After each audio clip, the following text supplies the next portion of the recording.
সাফিয়ান তুমি খুশি মাছ দেখে? এই তো অনেক সুন্দর সুন্দর মাছ, অনেক বড় বড় মাছ, লাল মাছ, এই একটা মাছ, এই একটা মাছ। ওরে, ভয়ঙ্কর মাছ। ঠিক আছে,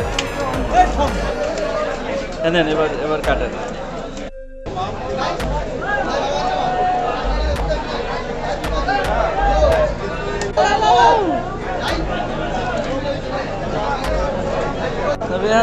কেমন করবেন? সেই করবেন, মাছ মাছ ভাজি করছে।